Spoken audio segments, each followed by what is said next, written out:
Hair loss, or alopecia, is a problem that I often get asked about. What can we do for hair loss? How can we grow new hair? In this video, I'm going to uncover the causes of hair loss, how to prevent it, some natural remedies for hair loss, and how to achieve longer and healthier hair. Keep watching.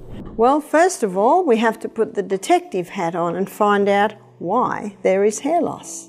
So what would be some of the most common causes of hair loss? Well, one friend of mine, she always dyed her hair. Her hair, she was showing grey hair from a very early age, and so from about the age of 30, she began to dye her hair. Now you can get a hair dye made of henna, and henna is a plant that can dye your hair, and that is not toxic.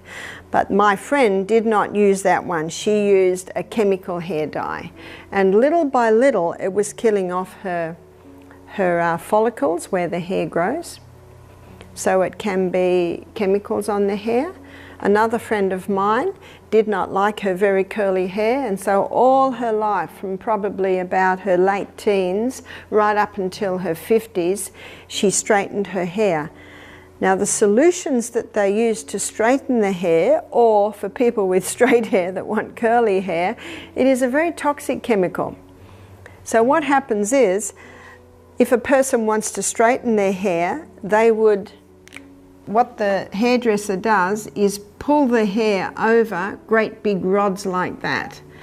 And so the curly hair that's this curly, of course, gets pulled over them, and that straightens it. But if a person's got straight hair and they want curly hair, well, the rods are that big and they stretch the hair around and around and around. So whether it's to straighten the hair or whether it's to curl the hair, they put this toxic solution on. It's a strong chemical, and what it does is it breaks all the little joints in the hair, because hair has all these little joints like this. So what it does is it breaks the joints, and then it's molded, of course, around either there for the curl or there for the straight. And then when all of those little bonds are broken and it's been stretched into a certain shape, they rinse off that chemical, and then they put another chemical on to set it. So to set the bonds together, and then that sets the hair structure as straight or as curly. So basically that's how the hair is permed. Nutritional deficiencies also play a significant role in hair health. A diet lacking essential nutrients such as iron, zinc, biotin, and protein can weaken hair, making it more prone to falling out. Ensuring a balanced diet rich in vitamins and minerals is crucial for maintaining healthy hair growth. Additionally, certain medications, such as those for blood pressure, cancer, or depression, may have side effects that include hair loss. If you suspect your medication is causing hair loss, speak with your doctor about potential alternatives or solutions. Understanding these causes is the first step in addressing hair loss effectively. Identifying the root cause allows for targeted treatments and lifestyle adjustments that can promote healthier hair growth.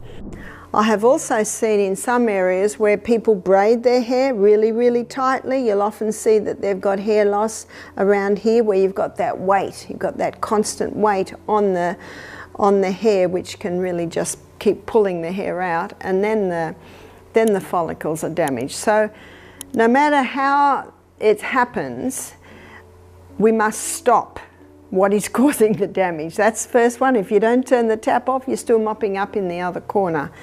Sometimes I see hair loss in a hormonal imbalance. So if it's a hormonal imbalance, then the hormones must be balanced back again. Hormonal changes can contribute to hair loss through various mechanisms. For instance, fluctuations in androgen hormones like testosterone can affect hair follicles. In conditions like androgenetic alopecia, male pattern baldness, or female pattern hair loss, sensitivity of hair follicles to these hormones can lead to miniaturization of hair follicles and eventually hair loss. Hormonal shifts during pregnancy, menopause, or thyroid disorders can also influence hair growth cycles, causing increased shedding or thinning. Stress hormones like cortisol can also impact hair health, disrupting the normal growth cycle and leading to temporary hair loss known as telogen effluvium. Sometimes high stress, if someone goes through a very stressful situation, one of the reactions can be hair loss. So what can you do to bring it back again? There's one more that I didn't mention, and that's anemia. If a person is anemic, it can cause hair loss. So what's anemic? Anemic means very low iron in the blood.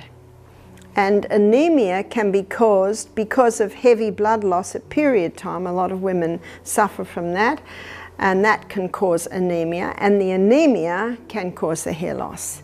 So to resolve that, again, watch my lecture on hormones, boost the progesterone, get the estrogen down, then there won't be the heavy blood loss every month, and the person won't be anemic anymore, and so again the hair can grow. Another cause of anemia can be low hydrochloric acid, because iron is bound up in food and it needs acid to liberate it from food.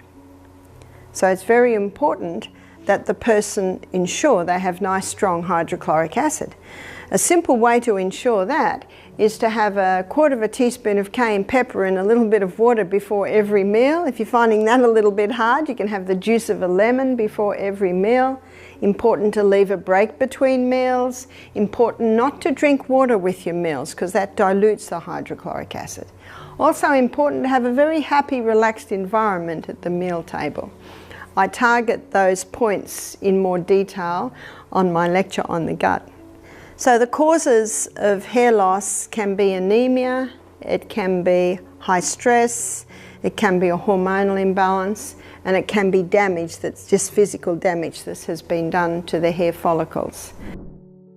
Without enough iron, the body can't produce sufficient hemoglobin, leading to decreased oxygen delivery to cells, including hair follicles.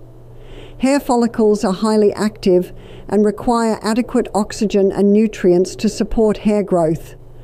When they don't receive enough oxygen due to anemia, the growth phase of hair follicles can be disrupted. This can lead to weaker, thinner hair strands that are more prone to breakage and shedding.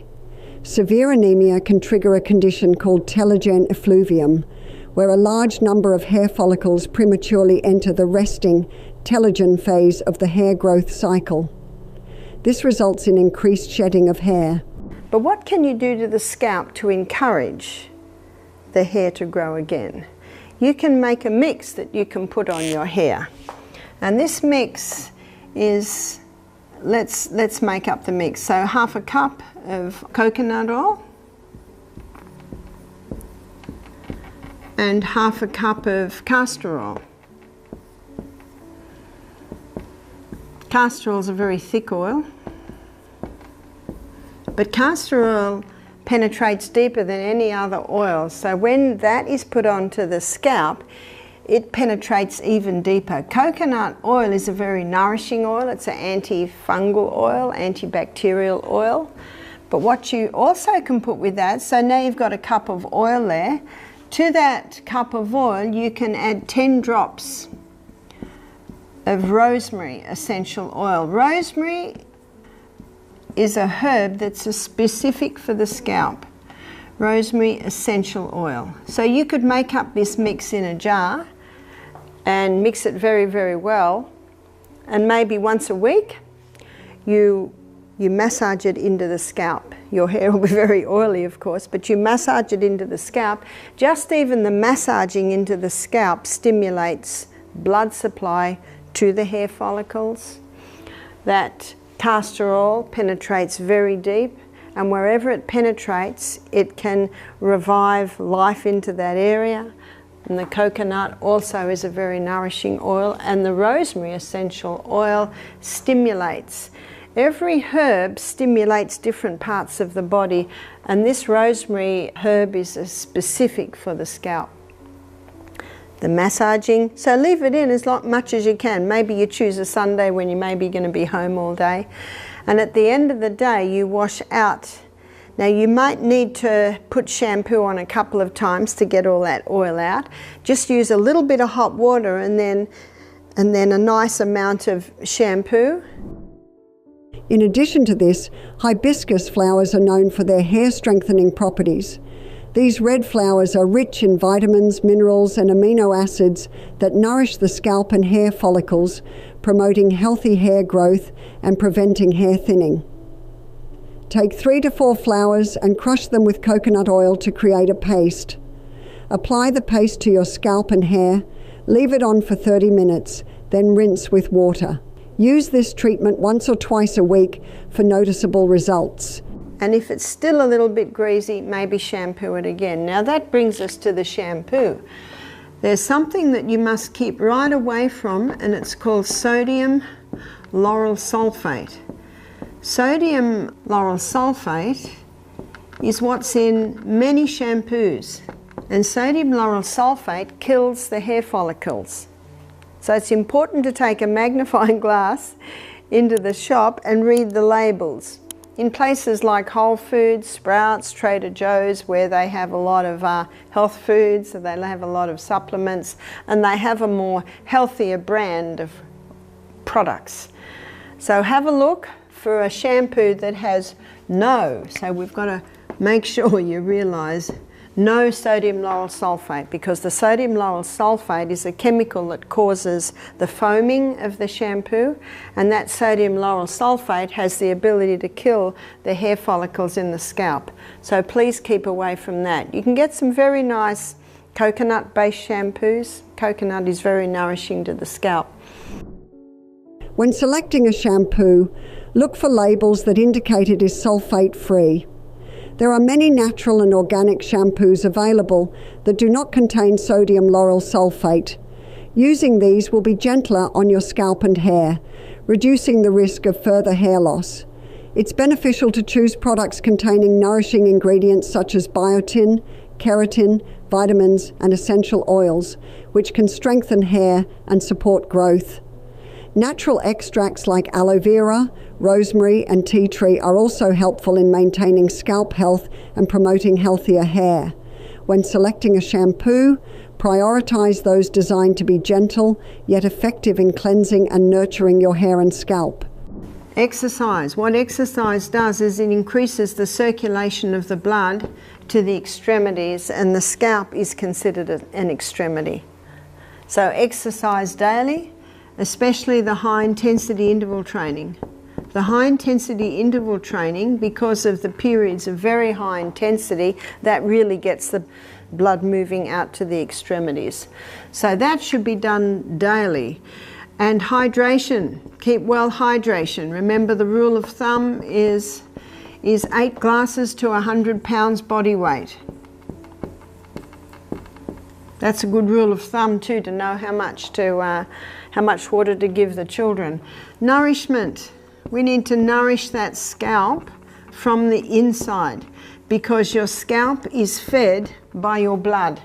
That's why when you exercise, you get more blood to the area. But when you get the blood to the area, you want it to be well watered. Exercise will automatically put the oxygen in there. And nourishment, we need to be having a high fibre diet, high fibre. We also need to be having generous amounts of protein. Here's your legumes, your nuts, your seeds. So generous proteins. Proteins are the building blocks of the body. And healthy fats. So there's your nuts, your seeds, your avocados, coconut and olive oil. Consuming a variety of fruits and vegetables is also crucial, as they provide essential vitamins and minerals that support overall health, including the health of your scalp.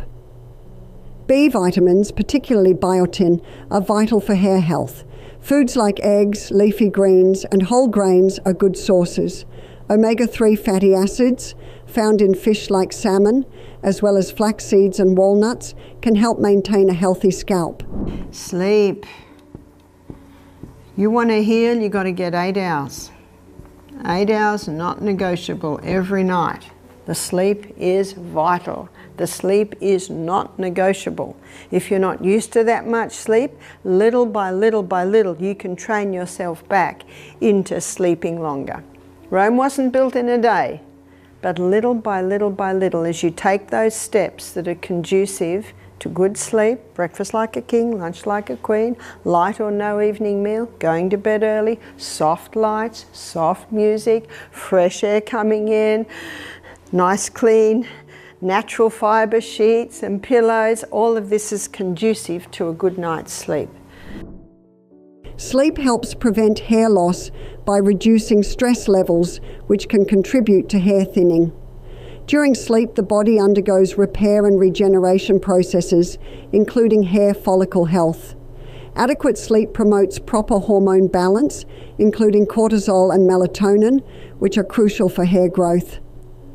Poor sleep disrupts these processes, potentially leading to increased hair shedding. Additionally, good sleep improves blood circulation, delivering essential nutrients to hair follicles. Therefore, maintaining a regular sleep schedule can support overall hair health and minimize hair loss. So we may as well start with hair.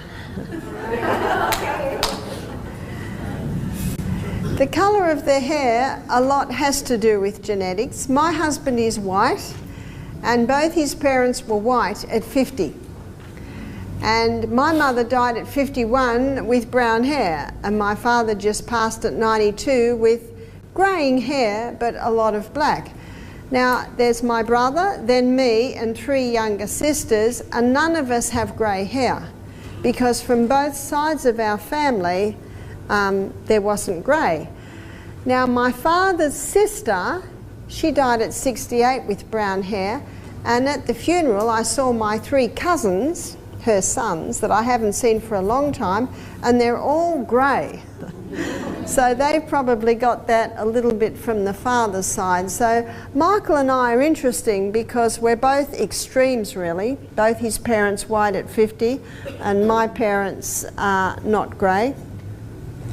But I also know that people have claimed to get the colour back in their hair by drinking a lot of green drinks. Now, what green drinks contain is a lot of minerals.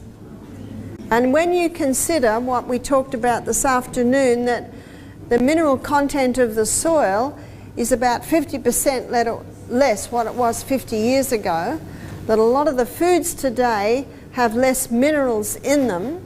You see, in Australia, the soil is the plants are just put in year after year after year. What should happen is when a crop comes out of the ground, then the soil should be fed with rich compost, because every time a crop is in the ground, it's taking nutrients out. And if you don't replace the nutrients, then the next crop that's grown there is going to be nutrient deficient. So that makes sense, doesn't it? So really looking at agriculture is the only way to change the farming habits. And unfortunately, because there's big dollars made in big industry and growing lots of stuff and superphosphate, I don't know how that will ever turn around. But you can do the best you can. You can grow as much as you can, you can buy the best quality that you can, and you can have green drinks. So how do you have green drinks? Well, you can buy chlorophyll, you can buy green barley powder, you can buy wheatgrass powder, you can buy super greens. So basically taking that 3 times a day, making sure you have lots of greens in your daily salad. Well, in short, you don't lose the minerals when you cook your greens. You only lose your minerals if you throw the water away that you cook them in. Green drinks are considered beneficial because they contain high levels of chlorophyll, which not only gives plants their green colour, but also offers potential health benefits for humans. Chlorophyll is often touted for its antioxidant properties and its ability to help detoxify the body. This compound is believed to aid in reducing inflammation, promoting wound healing, and even enhancing red blood cell production. In addition to chlorophyll, green drinks are rich in essential vitamins and minerals like vitamin A, vitamin C, vitamin K, and various B vitamins. These nutrients play crucial roles in maintaining overall health, supporting immune function, and contributing to vibrant skin and hair. The idea of using green drinks to potentially reverse hair color or slow down graying stems from the belief that a nutrient-rich diet can impact hair health. Hair color is influenced by melanin production, and while genetics primarily determine when and how hair turns gray, diet and lifestyle factors can also play a role in maintaining hair health. Regarding agricultural practices, the depletion of soil minerals is a significant concern globally. Modern farming methods often prioritize high yields and fast growth over soil sustainability. Continuous planting without proper soil replenishment leads to nutrient depletion, affecting the nutritional quality of crops grown in such conditions. To address these challenges, some farmers are adopting sustainable agricultural practices such as crop rotation, cover cropping, and organic farming. These methods help maintain soil fertility, reduce the need for chemical fertilizers, and promote biodiversity. Consumers, too, can support sustainable agriculture by choosing locally grown produce, supporting organic farming initiatives, and advocating for responsible farming practices. So while green drinks and dietary supplements can provide valuable nutrients, they should complement a balanced diet rich in fruits, vegetables, whole grains, and lean proteins. A holistic approach to health, including mindful eating and sustainable agriculture, contributes to overall well-being and environmental stewardship. I hope you found these insights helpful for promoting healthier hair and overall well-being. If you have any questions or need further advice, please drop them in the comments below. I'm here to help. Remember to like this video, subscribe to our channel for more valuable health tips, and explore our other videos for more ways to enhance your wellness journey. Take care and see you in the next video.